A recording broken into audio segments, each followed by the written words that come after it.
On se retrouve pour une recette de pain bio sans gluten avec des ingrédients simples que tout le monde a en général à la maison et pas difficile à trouver. Tout de suite la recette.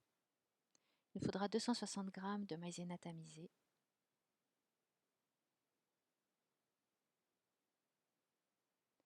240 g de farine de riz complète, demi-complète ou blanche, cela ne change rien à la recette. 10 g de psyllium en poudre, vous trouvez ça dans les magasins bio ou sur internet.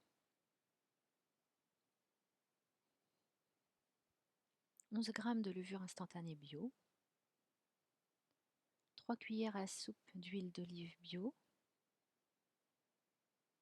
1 cuillère et demie à café de sel et 500 ml d'eau tiède. Donc pour commencer la recette, il faut absolument tamiser notre maïzena, sinon ça va faire des grumeaux et ça va vous faire complètement rater la recette. Donc la maïzena, on la met en premier. Donc moi je l'ai déjà tamisée. Ensuite on va y rajouter notre farine de riz. Et on va rajouter nos 10 g de psyllium. Donc c'est un excellent régulateur de la fonction intestinale. Et ce psyllium va gonfler au contact de l'eau. C'est lui qui va épaissir la pâte dans notre préparation.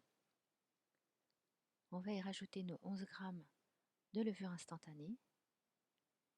Et dans un premier temps, on va mettre notre cuillère de sel et on va mélanger nos éléments secs. Donc ne prenez pas de batteur, de fouet, etc. Faites tout à la cuillère en bois, dans cette première partie en tout cas de la recette. Ensuite, vous allez prendre votre eau tiède et vous allez venir la verser d'un coup. Et on va venir continuer à mélanger avec notre cuillère en bois. Ne vous inquiétez pas si la pâte vous semble très liquide, c'est normal au début. Plus vous allez mélanger et plus la pâte va prendre en force, c'est-à-dire qu'elle va commencer à épaissir. Ne vous attendez pas à une pâte comme celle des pains avec gluten, on ne la travaille pas du tout à la main. Donc vraiment dans cette première partie, prenez juste votre cuillère en bois et mélangez, et vous allez voir que la pâte va commencer à être de plus en plus forte. Donc on mélange bien pour incorporer les éléments secs à l'eau. Et vous allez voir qu'au bout de 3-4 minutes, on commence à avoir une pâte de plus en plus dure à mélanger à la cuillère. Vous voyez, elle commence à prendre de plus en plus de force. Vous continuez. Et ensuite, on va venir y rajouter nos 3 cuillères d'huile à soupe d'huile d'olive.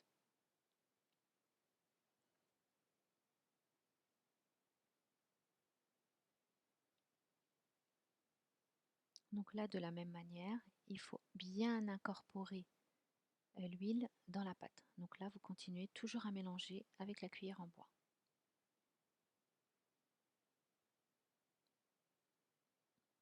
À cette étape-là, vous pouvez choisir de laisser votre pain nature ou bien d'y rajouter des graines de courge comme moi, qui est un aliment qui a une action positive sur notre organisme, très riche en protéines végétales, acides gras saturés et sels minéraux. Et je vais y rajouter aussi des graines de tournesol, qui sont des concentrés de nutriments, fer, magnésium, calcium, protéines. Elles sont antioxydantes. Donc ça, c'est optionnel. Vous pouvez rajouter aussi ce que vous voulez, noix, amandes, ce qui vous fait plaisir. Donc là, vous voyez, la pâte est de plus en plus difficile à travailler à la cuillère. On mélange pour bien incorporer les graines à l'intérieur. Et ensuite, on va la malaxer durant 10 minutes. Alors, soit vous avez un batteur malaxeur avec ce type d'embout, soit vous avez un robot avec le crochet comme celui-là. Donc moi, je vais choisir le crochet. Donc vous allez mettre la pâte dans le contenant qu'il faut et on va la laisser pétrir durant 10 minutes. Pas une de plus, 10 minutes. Au bout de 10 minutes, vous allez prendre un moule à cake comme moi, donc c'est un moule de 26 sur 12. Et vous allez y mettre la pâte. Donc vous l'aurez préalablement huilée. Et on va y mettre toute notre pâte à pain. Vous avez vu, elle est beaucoup plus solide qu'au début de la recette.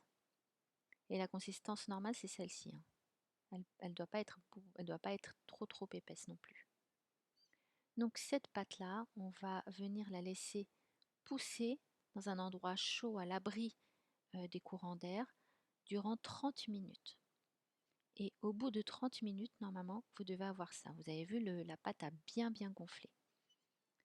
Donc là, on va préchauffer notre four à 200 degrés et on va y placer notre pâte à pain à mi-hauteur pour une cuisson de 55 minutes avec un petit bol d'eau à côté.